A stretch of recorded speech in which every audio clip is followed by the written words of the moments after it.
Hi everybody, it's Ryan from Ryviews.com, and you're listening to my very first audio podcast, despite the fact that it's a video on YouTube. Hooray, technology.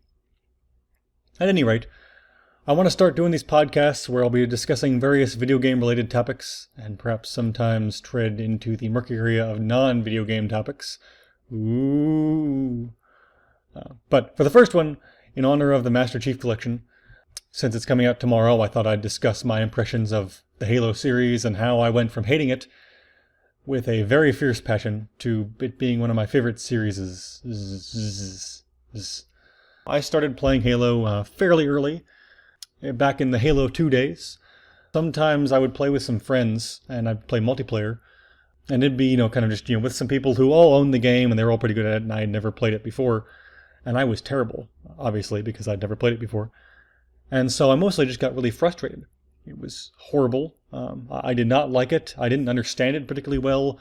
I never had much experience with that, the control scheme yet. I'd played Doom and stuff, but all of those classic first-person shooters had very different control schemes usually. It kind of varied between, weird strafe and look direction things, and of course, using a mouse and keyboard is very different than a controller anyway. And I'd played GoldenEye, but that was about the closest I'd got. So I also used to sometimes play like at a friend's house, where we'd always play multiplayer because that's what they wanted to play, and for some reason it would always be one-on-one, and me having almost no experience and them basically ruling the game would just kill me over and over and over and over and over again. And that was frustrating too. So I really grew up kind of hating the game. I used to always want to play with bots, and like be on a team. Similar to how, Star Wars Battlefront, I grew up playing that around that same time period. So I really wanted to be able to fight bots and be on a team with the other humans to kick some ass of the AI. But that, of course, didn't work out with many people. Usually want to kick my ass because it filled them with self-esteem or whatnot. I don't know. Maybe I just had jerky friends. At any rate, it meant I had a very kind of just black mark in where Halo was in my mind. I never wanted to play it. I thought it was a terrible game. Until when I was in high school, kind of later in high school, I ended up playing with a friend of mine, the campaign of Halo 2. He had both Halo games, but he liked Halo 2 a lot better.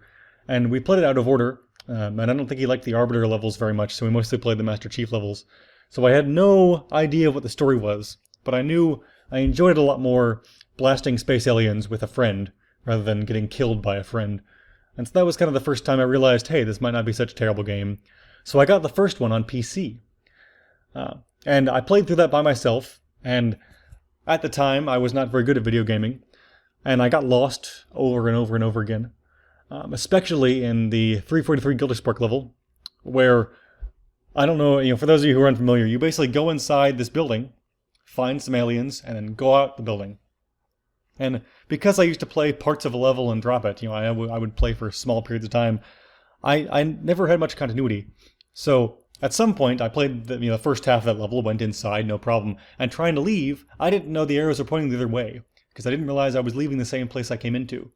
I don't know how stupid I was to not realize that, but it took me days and possibly weeks to find how to finish that freaking level. So that was really frustrating. Finally, I eventually got through that, and I played through the rest of the game, and I was fairly happy with it as a single-player game. But I still was very hesitant to ever do anything with multiplayer because I had such terrible experience with it. But I liked the story, I thought it was intriguing. So I got Halo 2 for the PC, but it required some huge amount of hard drive space. And at the time, I had a terrible computer, so I didn't play it. And I really wanted to, but around that time, I was getting into college, and I had a friend who was a big Halo fan. So we decided one day to have a marathon of the first 3 Halo games, back to back to back. In my stupid, young college state, I showed up, 7, 8 in the morning.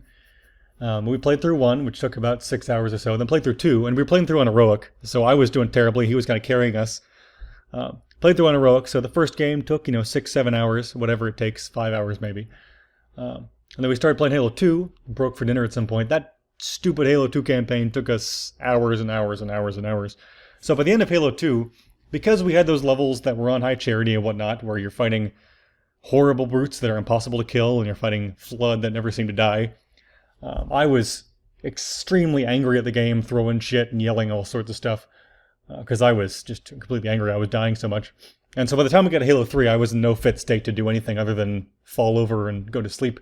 So we played the first level and the last level of Halo 3, just because we were too sleep deprived and angry at the time. I was, I guess. He probably wasn't.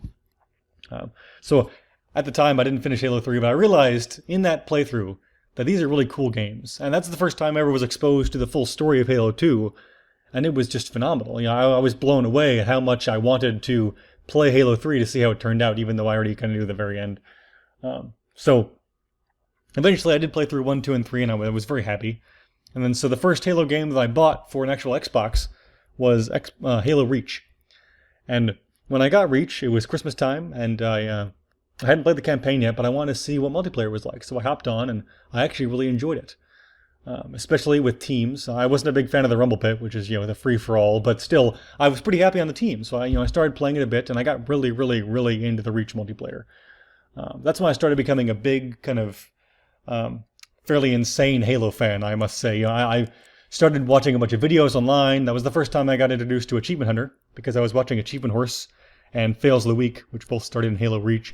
I was a huge fan of those, and I started reading the books. And so when I first saw the E3 video for Halo 4, I was tremendously excited. And so there was a bunch of hype. I kept playing Reach, and when Halo 4 came out, I bought it right away, and I played through the campaign, like the first weekend it was out, and I was just so excited. And that lasted for a good year or so after Halo 4 came out. Then it kind of fizzled whenever the the atmosphere and then the people were gone from the servers. It was a much less big experience, so I moved on to some other games. But then, of course, when Halo 5 news started coming out, I got pretty excited, and of course the Master Chief Collection news. So, I replayed Halo 1 when it came out in Anniversary, and I was a very big fan of that. But it was still not quite the same thrill of the more recent Halo games for me, because without sprinting, without armor abilities, going from the new games to the older games, it's a harsh kind of backwards move. So while I love the story in Halo 1 and 2, it's tough to go back to those. Even 3, because there's no sprint. It's tough to go back to that. So with Halo 2 Anniversary, I'm very excited, because I love that game. I think it's an awesome storyline, and I'm really excited about the cutscenes I've seen so far. I think it'll be a phenomenal experience, but the gameplay is just not going to hold up very well, in my opinion. It'll be solid for what it was, but you can't compare that to the new Halos, because it's not as fluid. It's not as real, knuckle busting. But anyway, so that's kind of how I went from hating Halo to loving Halo and being a huge fan. And I have to say, I pre-ordered the Master Chief Collection. It's going to arrive at my door sometime tomorrow, hopefully earlier rather than later. And I plan on playing it tomorrow after I get it. So I plan on doing a Ryview of it, possibly some sort of other content, but it's difficult for me to do that because I can't actually capture on the 360 or the Xbox One yet. But that will hopefully change soon. Wink, wink, nudge, nudge. In case you can't see, I'm nudging my microphone right now, so maybe you can hear it. Who knows? Anyway, that's my first audio podcast. Let me know how boring it was in the comments. I'm assuming it was quite boring, but who knows? Maybe you like hearing my rambling. I'm trying to inject a little more kind of interest in this. I know there wasn't a whole lot of humor, but hopefully this gave you kind of a window into my Halo journey. I'd love to hear what you guys thought when you first played Halo, and if it was a sudden love, or if you hated it and loved it eventually, or if you loved it at the beginning and now you hate 343, let me know. I'm very interested to hear what you guys think. And also, when the Master Chief Collection comes out, I'd love to hear your thoughts on that. Thanks, everybody. Visit www.ryviews.com for more rambling.